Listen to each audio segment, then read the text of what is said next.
I'm Khyra Steiner, and you're listening to Elaboratewithk.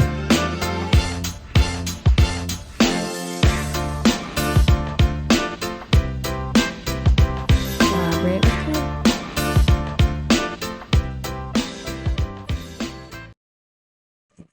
Hey guys, welcome back to another episode of your favorite podcast, Elaborate with K. So, as you can see, we had to get very comfy and cozy for this episode. So, in today's episode, we are going to be talking about senioritis and the Q4 burnout. So, let's get into it. Okay. So, as I mentioned plenty of times, I am currently in my senior year of college, and something that I think a lot of people close to graduating, whether it's high school, college, master's program, any big major program, I think something that a lot of people can relate to is that final stretch when you know you're almost done, whether it's with the year or the semester, the quarter, and you're tired. You're tired. You are so excited for the upcoming break. You're so ready for it. Senioritis. It happens at all levels, and yeah, that's what we're gonna talk about today. So I think especially right now with, going into the holiday season, anyone who is finishing up their semester, their finals, all of that, good luck. I hope that it's going well or that you did well if you are finished. But yeah, I know that it can be a lot, especially in, the holiday season when you're getting ready for holiday breaks and you have Thanksgiving and Christmas is so soon. You're like, it's the last little push before your big break. Trust me, I get it. It's rough. So yeah, I wanted to talk about that, and then I know that obviously I am still in college. I'm still talking about, being in school and everything, but I'm sure that it happens at every level with, whether you're in a corporate environment working and you're kind of just tired. It's the end of the year, you're excited for holidays, you want that little break. So I'm just going to talk about some of the things that I do to kind of keep myself managing and sane during this time, and just kind of how to manage and handle burnout, because I don't think burnout fully goes away. I think it's something that, well, it can go away at times, but I think you have to take a lot of the steps to get to that point. And some of it is just being consistent. Obviously, I know that when you're feeling super tired and it's like the end of a little period and you're waiting for a break, it's so easy to just want to quit and be like, I'm so tired, I don't have this much energy to give, like I just need a break. And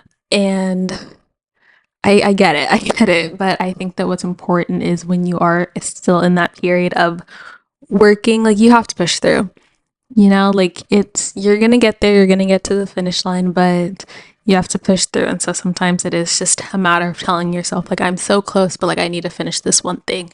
And even if you just have to tell yourself that for every one thing, like, okay, if I just finish this, then I'll be good. And you finish that thing, you're okay, now I just have to work on this, and just taking it like one step, one thing at a time, I think is important.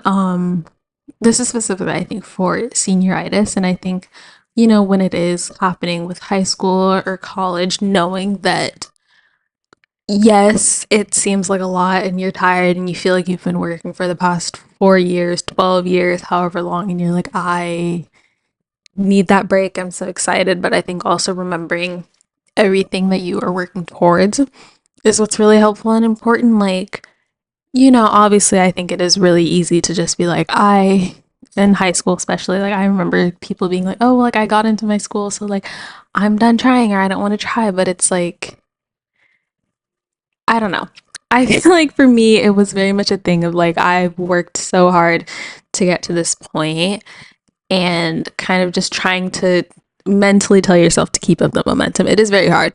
It can be very, very hard, but I think it's important to kind of push yourself a little bit. And I know that by the end of the year, by the end of the school year, by the end of the semester, by the end of the calendar year, all of that, your effort capacity is going to be a lot lower than it was in January or in August at the beginning of the year. So even if you feel like you can only give 60%, give 100% of your 60% because it's going to pay off. And, I think the break and your rest is going to feel so much more rewarding when you were able to finish everything that you needed to do and get all of it done. And with senioritis, especially, I think that it's a constant reminder and like telling myself or telling yourself, like, okay, like you're working towards something bigger, you're working towards something else. And it's definitely hard, but I think reminding yourself of like why you're there, what you're working towards, and kind of the great things that are going to come along with it. Like, yes, obviously, nobody wants to be in finals week taking like 1,000 tests and writing a bunch of papers, and it can be a lot, especially when you know that you're like this close to being on break or going home and having some time to relax. But I think reminding yourself why you're there. For me, especially being in college and being a first generation student, for me, I think I'm always reminding myself, well, like, okay, like this is a huge accomplishment. Like, this is an honor. I'm so happy that I'm able to just be here, be in this space. And reminding yourself of like all of the good things that are there, all of the good things that you're working towards. And it's like, yes, I might not, want to write this paper right now, or I might not really want to take the exam, but these are all things that are going to be, part of the bigger goal. So these things, like I have to write the paper in order to pass my class, in order to move on to the next class, in order to graduate, in order to get my degree, in order to work in the fields that I want to work in order to, be able to say that I'm a college graduate. And also, I think it helps to kind of reflect back on past experiences. So I know for me, like being a senior in college, right? I'm in technically the 16th grade.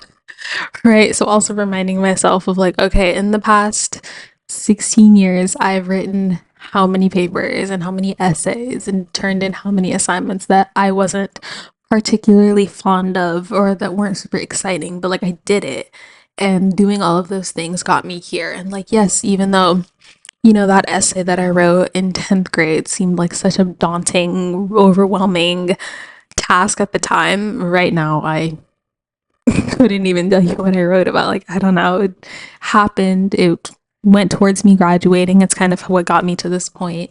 And so kind of just thinking of the fact that, like it is all gonna pay off, and kind of keeping that in mind, reminding yourself like it is all going to pay off in the end. And I think that kind of helps with the motivation. And I think that something else is for burnout, for senioritis, for just, resetting everything is let yourself take breaks. I'm not saying like take a whole month off of school and just be like, it is what it is. Like, I'm not saying do that, but I'm saying, at a certain point, like your brain is tired, your brain's been working, moving, going through problems in different classes and subjects and exams and tests and essays and stuff all year. Or if you're working, you've been working on different projects, you've been in your office all year. Like by this time in the year, I think no matter what, your brain is going to be tired and your body is going to be tired. You need rest and you need breaks. And I understand that it's not always possible to take a very long, elongated rest and break at the time, and I understand that, but I think giving your body and giving yourself little breaks in between is honestly going to make a world of difference. So even if that's telling yourself that you're going to stop working an hour earlier than you normally do, or instead of wanting to get done 2 or 3 tasks at the end of the day, make like if you can at least get one done that day. Whether it's going to sleep early and maybe you wake up a little earlier and have time to do your reading or like work on an assignment then. But just giving yourself little breaks to kind of de-stress and decompress and kind of take take the necessary steps. And I think this also ties in a little bit with my time management episode, but I think, we get tired and burnt out because we push our bodies too hard. And, I feel like there's a discrepancy within us of what we can physically handle, what we can mentally handle, and you think that, oh, well, like I can do it, like I have the time, I have the energy, like I can do it. But at a certain point, like pushing your body too hard is gonna break it down in some way, shape, or form. Um, and it might take a while for you to get to that point, but eventually you are going to get to that point. And so, what's important then is, like I said, taking a break, taking that rest time, resetting, giving yourself the rest. It's the same thing as like when you get sick or you get a cold. And as I understand, I feel like every time we get sick, it's the most inconvenient time possible. Like, is there ever a convenient time to get sick? Not really. But I feel like when you do get sick, it is always like the most inconvenient time. Like you have something coming up or you're doing whatever it is. But I think making sure that you are listening and taking care of your body, and doing all of the things that you need to do in order to, you know, set yourself up for success and where you're at. So, like, I know for me, I actually ended up getting sick the week before my birthday. And I I refused to be sick on my birthday. I was like, I cannot do that. I refused. And so I made sure to listen to my body and I like immediately I feel like I do this thing. I don't know if other people do this thing, but I do this thing where it's like you wake up one day and you're like, oh, I don't feel great. But then you're like, I could be getting sick, but it also could just be like a 1 day thing of like, I don't feel good. The weather's changing, whatever it is. And like, I'm fine the next day. Um, and so I feel like sometimes I'll like wait it out like a day or two and I'm like, okay, if it gets worse, then like, I'll take the steps to like not be sick. But this time I was like, no, like I'm feeling sick today. I'm feeling a little bit sick, but I was like, let me take a little bit of medicine. I don't necessarily need a full dose if I'm not feeling as terribly sick, but like let me take something. I bought a bunch of juice, a bunch of vitamin C, like made sure I got enough sleep. So I think I went to sleep a little earlier those days. And was just listening to my body and trying to give it what I felt like it needed and like was gonna be best. And I got better. I wouldn't say I was like 100% like back to normal, but I got a lot better a lot faster than I normally do. And I think that was just coming with listening to your body. And I think the same thing with burnout is like we push our bodies so hard and we think that we can handle more than we actually can. And that's not saying that we can't handle a lot because we absolutely can handle a bunch. But it's knowing and understanding that there is a limit at some point and that your body is going to need to rest, relax, take a break. Um, and if it's not possible for you to take like a long, elongated break, taking an hour of time to yourself to kind of just reset, or whether if you're feeling burnt out from working and working on like tasks and projects and just stuff for your job, maybe it's taking the time to kind of start or pick up a hobby that you kind of forgot about or lost track of. If it's like picking back up a book that you started but never were able to finish, or catching up on that TV show that you kept saying you were going to watch but never did. Or even just like, I don't know, just like going to sleep or resting and taking care of yourself, and like things that you feel like you don't have time to do is making the time for them, because things that are going to make you feel good are going to make you feel better. I know that sounds kind of confusing, but I feel like if you're feeling burnt out, doing things that you enjoy and things that don't feel like work, I think is the main important thing, both with senioritis, with burnout, with just everything this time of year, doing things that you enjoy and things that don't feel like work and things that make you have a good time, things that put a smile on your face. I feel like those are the important things to kind of do and try to incorporate into your life, even if it's just in bits and pieces. But I think truly that's going to help with like a little bit of the motivation and pushing yourself. And so I would say also for senioritis, like if you're in school and you're going through it, just know that everyone else that's, in your year, in your grade, taking finals as well, like everyone's feeling it. So even if you and your friend say, okay, we're gonna like, let's go study, and you make a study date, you plan and take breaks. Like I said, maybe you plan to study for an hour, hour and a half, and then you're like, okay, then we'll go grab a snack and we can talk for a little bit. But I think one, having someone that like holds you accountable and to kind of keep that push, keep that motivation, but also someone that you can kind of relax and spend time with and just like enjoy your time, I think is really helpful and really beneficial in that process.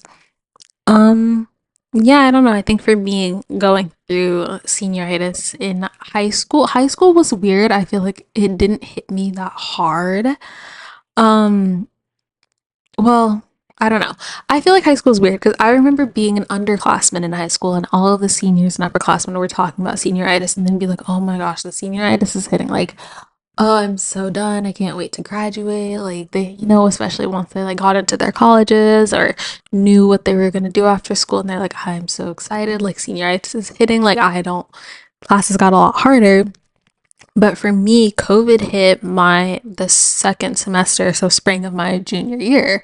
And so the first half of my senior year was online. And I think that we collectively, I've talked to some of my friends about it, I think that we had a little more senioritis at the beginning of the year than at the end, because the beginning was like we had been online doing Zoom school and Zoom classes for such a long period of time. And, as much as we've grown up with and around technology, I think that Zoom is a completely new thing that we never really had any, it wasn't like any type of little walkthrough tutorial. It was kind of, we were all thrown into it. And so we went from like looking at your computer to work on an assignment and work on a paper to you have to look at a computer screen for like 7 hours a day for class. And then all of your homework assignments are also going to be on the computer screen because we can't turn it in person. So there's no way for them to give us papers or for us to turn in the papers like physically, so everything has to be online. And so it went from looking at your computer screen a couple hours a day to like your entire life being on a computer screen. And then because it was quarantine, you can't really go travel, like there's not many places for you to go. A lot of people are quarantining, all of that stuff. Like the only way for you to really talk to and communicate with your friends and people you care about is once again through a screen. And so I don't know how much of it was like senioritis and just like that feeling as much as it was just kind of like technological burnout of like kind of the only interaction, the only way to get interaction and kind of the only way to communicate with other people was literally through a screen, besides obviously the people that you're living with, people that you see in your day-to-day life. But besides that, like the only way I could talk to my friends is we would have group FaceTimes and Zooms, and so we'd be sitting at the computer at our screen for another 2 hours just to try to talk to each other because we couldn't go sit and have lunch together. We weren't sitting next to each other in class anymore. And then you're sitting in class, like in your room, staring at a screen. You go to your next class, you have like a 5 minute break in between, and it's like a whole thing. And then you're like, okay, well, like I'm out of school. It's a weekend. I want to do something not school related. Let me watch a movie. Let me start a TV show. Let me watch YouTube. Again, staring at a screen. So, like I said, I think a lot of that was mainly technological burnout rather than senioritis. It was just being tired of staring at a screen for so long, which is a lot. It takes a lot of energy. It feels like it drains you, honestly. But yeah, so that was kind of the first semester of my senior year. And then by second semester, like towards the end of the year, when I think most people get senioritis, we were actually able to be back on campus. We all had to take like COVID tests, and they would test us periodically, and they were only letting certain grades back at a time. So it would be like one grade a day. And then seniors could come every day, but then it was like one other grade a day. And so they were really trying to make sure that it was as safe as possible for us to come back. And we were all obviously still wearing masks and taking tests and like 6 feet apart and all of that. But I think that at that point, because we had been online for almost a year, like it felt like forever. I don't think the senioritis really hit like that, just because it was so much more of like excitement and relief of like, yes, we're back to like some sense of normalcy, even though it felt very different. And I feel like the air is just different. Like you can tell, you're like, this isn't obviously, like this isn't how we were used to being and used to interacting and everything.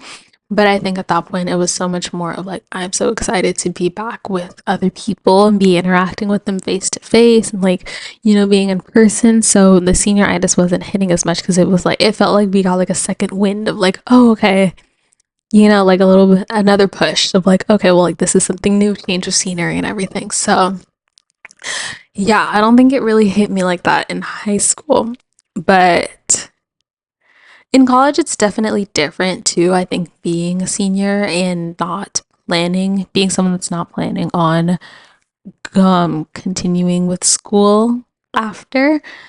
Um, I think it's really interesting. I feel like I was talking to one of my teammates about this yesterday, actually, of how bittersweet it is. And like, it's very exciting to know that, like, okay, well, like in a couple months, once I'm done, like, I'm gonna be moving on to, my like quote unquote adult life and like the real world and, starting getting a job and like starting my career and all of that, which is very exciting, yes. But I think it's also very bittersweet because, again, like, school is so much of our lives. And so, me being in 16th grade is I've been in school since I was like 5. And so for knowing like, oh, okay, well, like this is it. And it's a lot. Like if you think about it, being in school and doing school like 8 hours a day or however many hours it is. I think, yeah, it's like 8 hours a day in elementary, middle school, high school, all of that. And then college is a little bit different just because of the scheduled things and all of that. But let's say an average of school for 8 hours a day, 5 days a week for 16 years, like that sounds like a ton of time. And so, yes, obviously, it makes sense that we get kind of burnt out or that you feel senioritis and you're like tired and you're done. That's a lot. That is a lot for our brains. But yeah, I just try to, remain positive and think about all of the good things that I'm working towards and reminding myself that there is so much light at the end of the tunnel. And, it's hard now, but it's making way for a brand new opportunity, a brand new experience, a new beginning. And just something that, you're going to be looking forward to and something that you're going to look back on and be like, wow, like I did that. I worked on that. And I think that also doing track, like something that my coach always tells me is, or always talks to us about too, is when you're in a race, like make sure you run through the line. And like you can't stop and slow down before, like when you see the line, that doesn't mean to stop and slow down. Like you have to keep running through the line because that's kind of where you can lose. It's a lot easier to lose focus once you can see it and you can tell like how close you are, how within reach and within distance you are.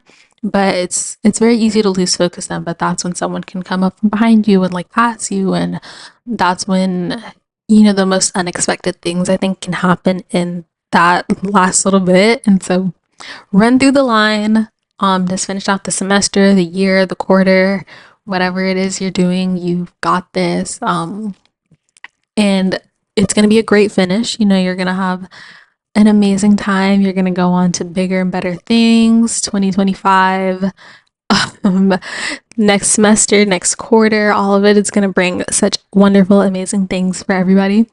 So yeah, just run through the line. You got it. And if you're feeling burnout, one, I have plenty of podcast episodes for you to listen to entertain yourself if you want to chill and relax. But yeah, just find something that I think that you enjoy that doesn't feel like work, that feels like a hobby, that feels like fun. If it's cooking, if it's watching TV, if it's like hanging out with your friends and getting lunch or whatever it is, try to implement little bits and pieces at least of things that are important to you and things that feel good to you. And that will hopefully bring a little bit of your internal spark back. But yeah, just focus on the positives and the good things that are around you, the good things to come, because there are so many of them. And the end of an era, the end of a quarter, the end of a semester, the end of a year, is just the end of an era is opening or making way for a new one. So when that door closes, a brand new one's going to be opening, and so many more fun, amazing adventures and memories and all of that. So just run through the line, and this could be the greatest accomplishment of your life. But yeah, thank you so much for listening to this episode of Elaborate with K, and I'll catch you next week. Bye. And yeah. talk to you next Sunday. Oh, yeah.